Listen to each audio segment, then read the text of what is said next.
Good day and welcome to Ramble On, Armidale Regional Council's podcast. Perhaps the Armidale Mall stage might be known as the Prickle Chip going forward. It cost a lazy $2 to $3 billion to build, so I have to say I don't have that sort of change. So, no. Probably the best $4 million we've ever spent. All right, welcome back to Ramble On podcast. The big difference this time is that James Ronkin, or J Ronk as he's known, as his handle is not introducing it, and that's because he's not here. But I have a very special guest. It's our acting general manager, but also captain of big projects, Alex Manners. Alex, welcome to the podcast. Thank you, Sam. It's a pleasure to be here. Very excited to be on this famous podcast.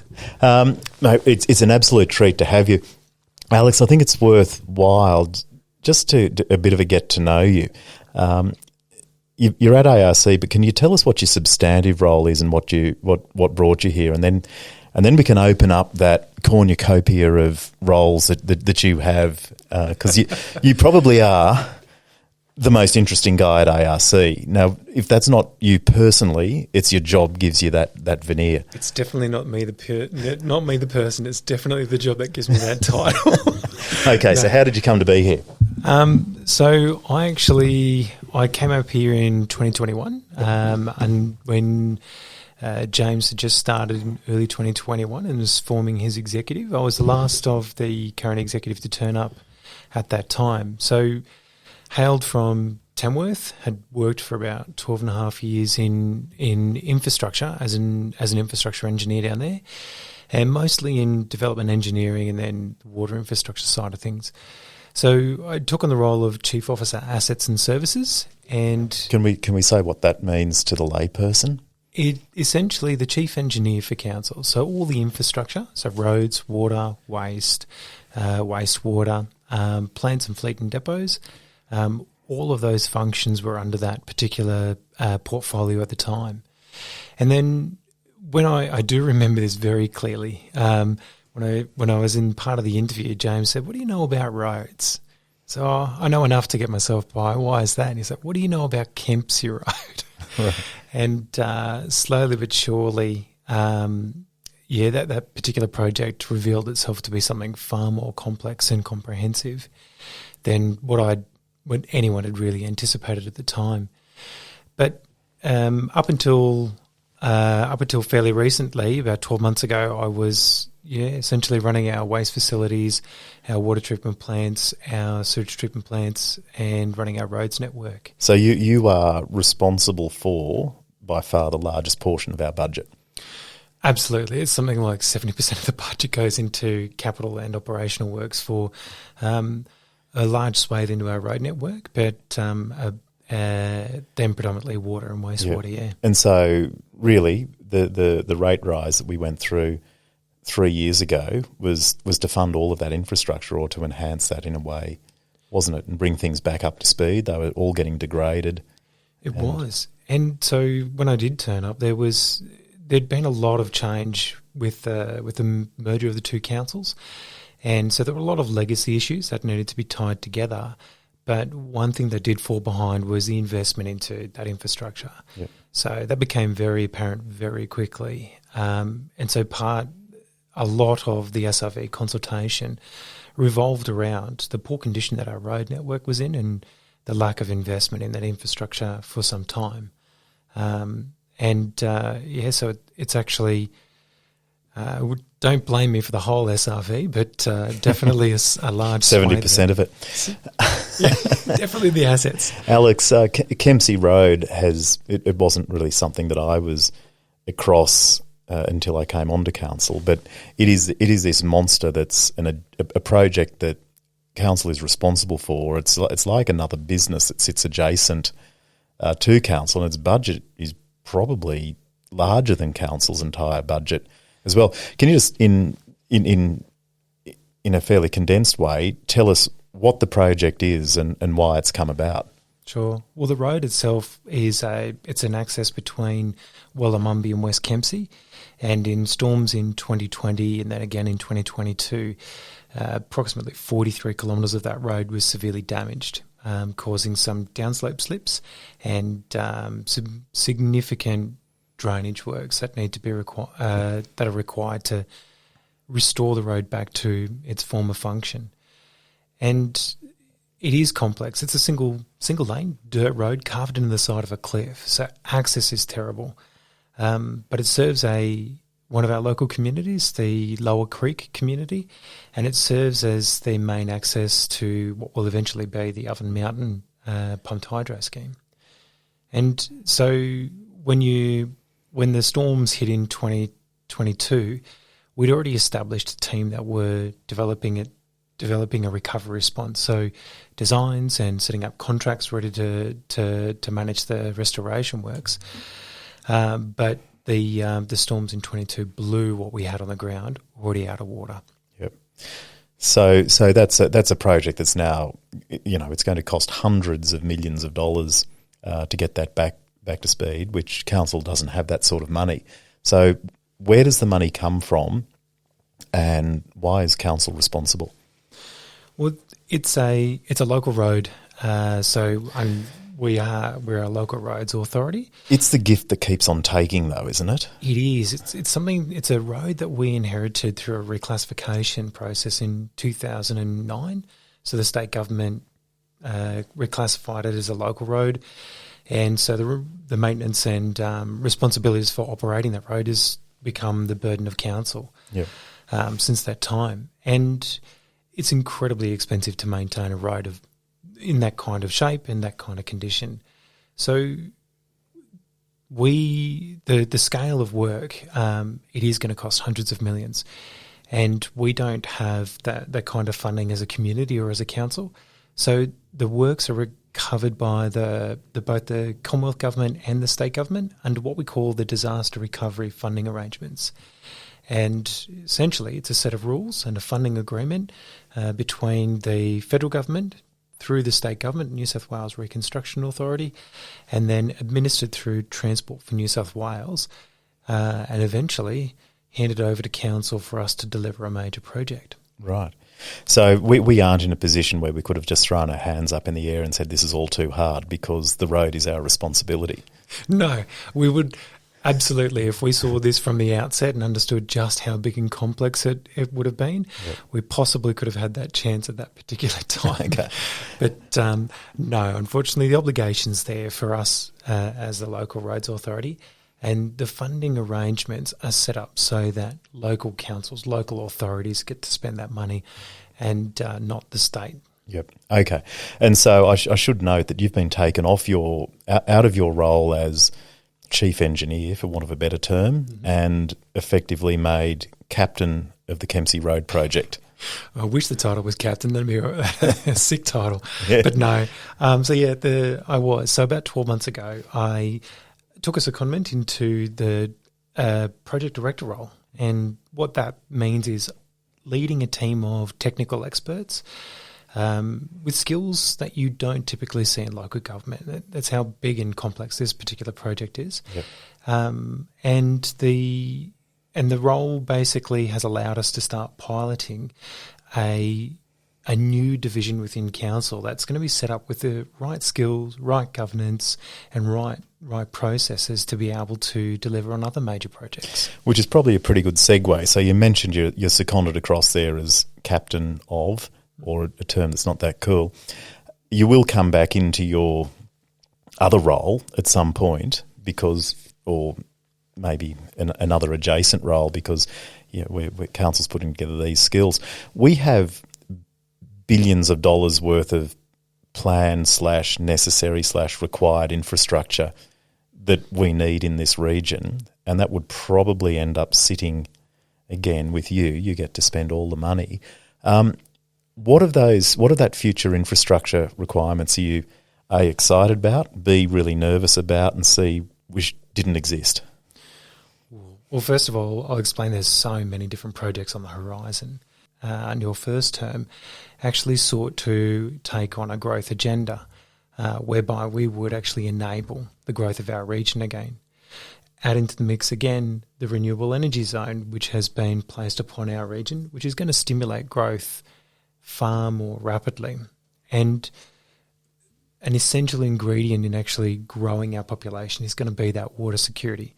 So the bulk of our projects over the next coming years are going to be construction projects of Oakey Dam restoration and reconstruction there.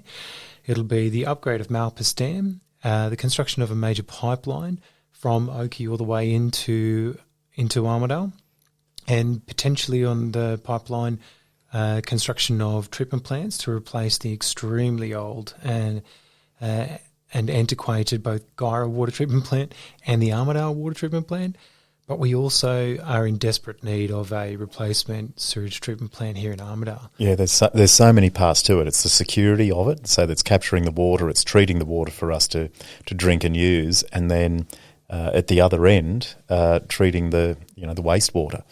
And I've been lucky enough this week to have had. I went out. I've been out before, but a tour of the wastewater treatment plant. I love it. It was, the first part of it was built in the 1930s, and it's really quaint in a way, and I love how it goes. And I'd encourage anyone out there listening. Every year there is Council Week. I'm sure it's circled in your calendar. And we do run tours, and if you've got an opportunity, I really encourage you to go out and have a look at that sewage treatment plant or wastewater treatment plant. It's not just how it's treated, but then we also have the farm out there where we've got, I think, 10 or 11 centre pivots. We produce a lot of hay. We run 300 head of cattle, and that's our way of, getting that wastewater reused and recycled. But anyway, back to those two plants, the water treatment plant, both Armidale and Guyra. That's correct, yeah. I mean, the Guyra one, as I understand it, it's almost it's so old. It seems to be run by an asthmatic duck on a treadmill. It's well, when you turn up, absolutely, that's the impression that you get. But no, you're correct. They need some pretty significant TLC or replacement altogether. Yeah, so that'll be tens of millions of dollars there at Guyra. Hundreds of millions of dollars all up just in the treatment. Just in the treatment. And then again, hundreds of millions of dollars for each of these dam infrastructure projects. And overall, we have a pipeline of about $1 billion worth of infrastructure that's going to come in. Yep. And for an organisation that has an incredibly checkered past with project delivery, this is really ambitious, really, really ambitious. So, but it's one of those things we don't have a choice, do we? No, it's wither on the vine. That's it. It's community service obligation. We can't not supply people with water on a daily basis, but we also can't not supply them with clean water. So got to capture it, got to secure it, then we've got to treat it. So Alex, then outside of water, what else is in this high spend that's needed in this region? Well, outside of the community service obligation projects, we've got a whole bunch of amenity projects as well. Yep. So there's always been the topic of the rail trail, which would require the right kind of investment and capability to deliver well. We also have a range of other lifestyle infrastructure that might need investment. So we've been working for some time around what the future of our aquatic facilities might look like, our streetscapes and our investments that we have in our CBD to attract businesses, but also develop that lifestyle perspective. So when people come here, it's not just they're going to get clean water, but they've got a nice place to work, some great things to do, and an environment that they can engage with. So it's a stack of stuff that we're going to be doing over the next couple of decades. Excellent. I'm glad it's over decades, and there's the delivery, there's the funding of it, there's how do we pay for it, willingness to pay, what sort of a headlock can we get state and federal governments into. Actually, other things that should go on to this, and it's a little bit topical, there was a forum last night, and we're recording this on Thursday the 6th or 7th, whatever it is. Thursday the 6th, there was a forum last night about the airport. That's another significant piece. So we'll need a lengthening and strengthening of the current runway. Sometime down the track, we'll probably need a second runway. That's going to be, again, hundreds of millions of dollars. Absolutely. To maintain the existing runway would take a significant investment. But in the event that we do get the opportunity to build a second runway or replace the existing one with a longer and more resilient one, the cost for that kind of infrastructure is $120 $100 million plus. But they're strategic ingredients to a thriving region. So you can't run a regional centre and you can't develop a res without having appropriate transport infrastructure, including a reliable airport.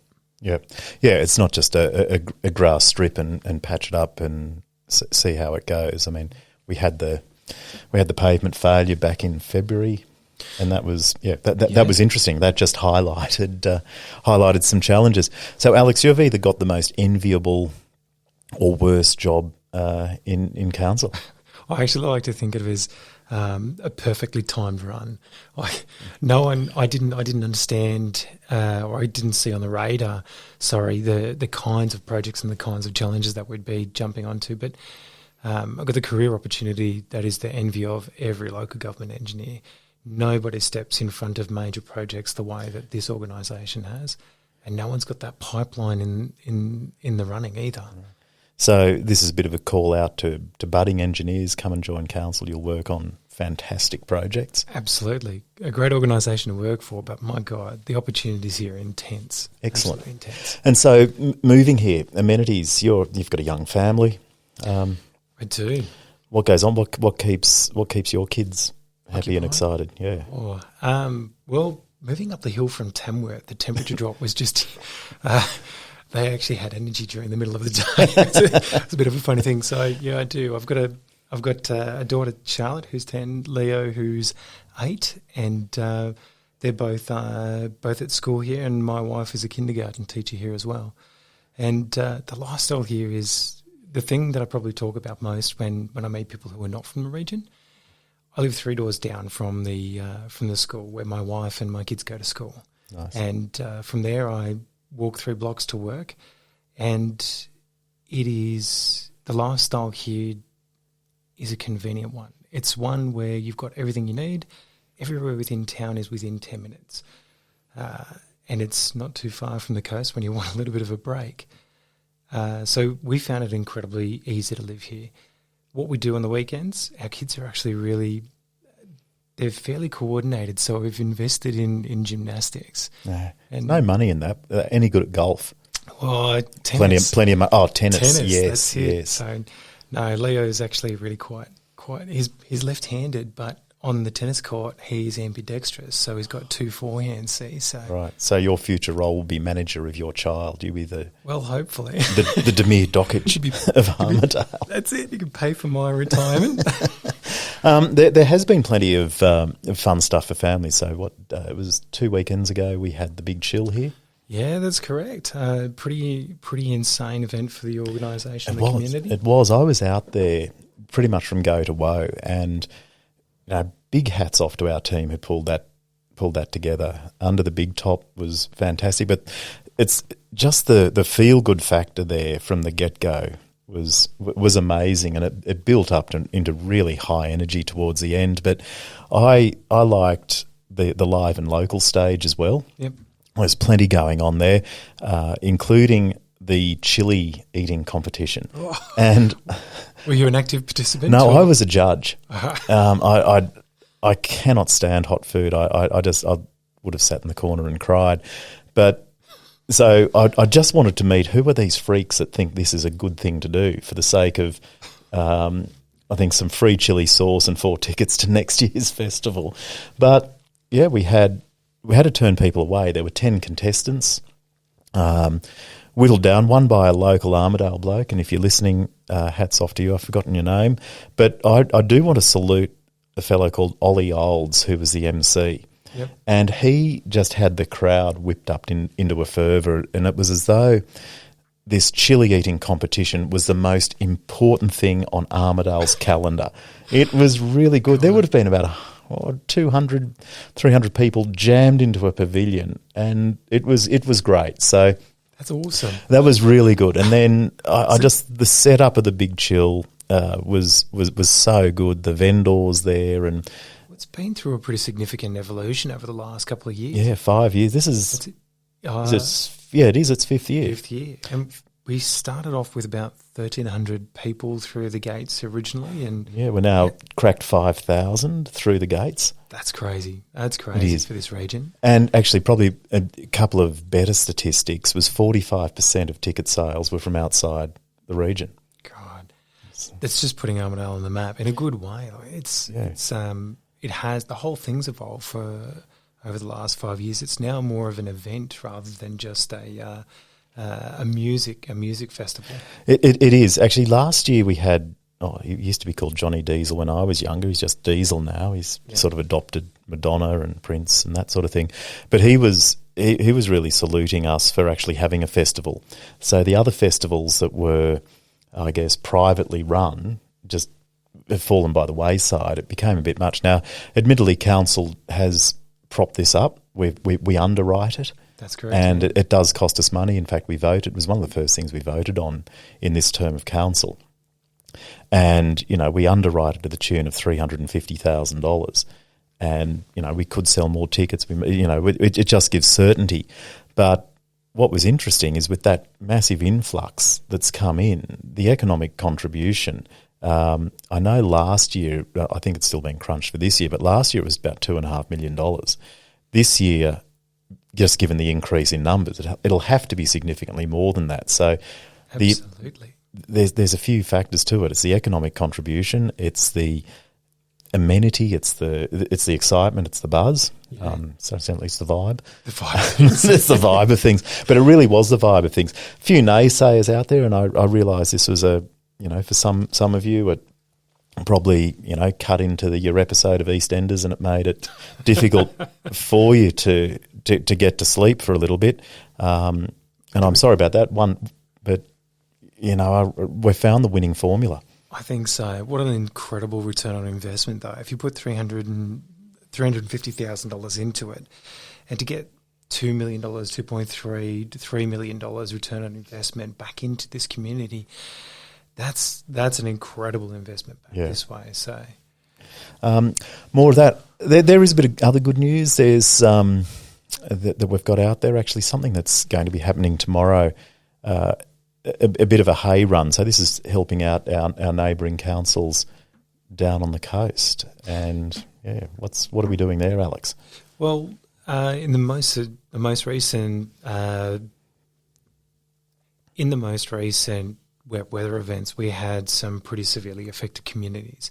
Our own Kempsey Road copped a flogging, but nowhere near as bad as what our neighbouring council, Kempsey, or even Taree, whose CBD went underwater. So there's been a drive, a push from the local Lions Club to start supporting by the provision of some hay from our very own sewage treatment plant. That's right. So we're sending a truck down tomorrow. Actually, on wet weather, and probably we are getting close, but nothing, I think, bores me more than roads. But it's the sort of thing that would make you excited. It can be arse-numbingly dull. However, the flooding events down on the coast that cut the Pacific Highway saw for about 3 days massive number of trucks diverted to the New England and the roads chopped up. And what happened there? What's going on? What do we have to do, if anything? Well, it's really interesting. So when the Pacific Highway gets cut, the New England Highway is the main thoroughfare between Sydney and Brisbane. So all traffic, all the heavy traffic that normally goes up on the concrete freeway gets diverted onto our fairly vulnerable pavement. And we saw all the way up the New England Highway significant damage. So do you have to dip into your budget to fix that? No, thank God it's not in our coffers because they're fairly empty. But no, the state government cover that, which is it's their responsibility to jump on. But one of those great things, one of the opportunities that we have as a community in our organisation is we actually have the skills to be able to help them. So we do provide some support in terms of pothole patching and potentially some heavy patching. We already do that on the Waterfall Way, and so we actually have staff out there at the moment out on the New England Highway conducting that body of work for on behalf of the Transport for New South Wales. They just can't keep up with the workload, and they're happy to lean on us. So, Alex, you mentioned before, the Pacific Highway, it's concrete. It can handle that and it doesn't break up. We've got a thin layer of bitumen on a dirt road, effectively. Yeah. When you're thumbing through, what I can only imagine is engineer porn, how much would an upgrade of the, of a bitumen highway to Pacific Highway standard cost? What would that be per kilometre, do you reckon? I'm glad you said per kilometre, because if you said the total number, it'd be a scary number. It'd be millions per kilometre, I'd say, to bring it up to that particular standard. Yeah. But keep in mind, it's still only the secondary. It's the main backup, but it's still only We're a secondary, yeah. That's correct. So I think the likelihood of the state, their credit card's maxed out, as far as I'm aware. Yeah. Or that's what they keep telling us. It's largely maxed out. We won't get to Pacific Highway standard. They'll just have to keep patching really probably in the immediate term. They'll probably, this is the third time this has happened this year where we've been the primary access. So there is discussion around the upgrade to make it more resilient. This last lot of damage is significantly worse than anything we've seen before. I did a trip to Tamworth over the weekend. Horrible. Anyway, I reckon we're maxed out. Alex, thanks so much for coming on. Thanks for your time. It's been awesome.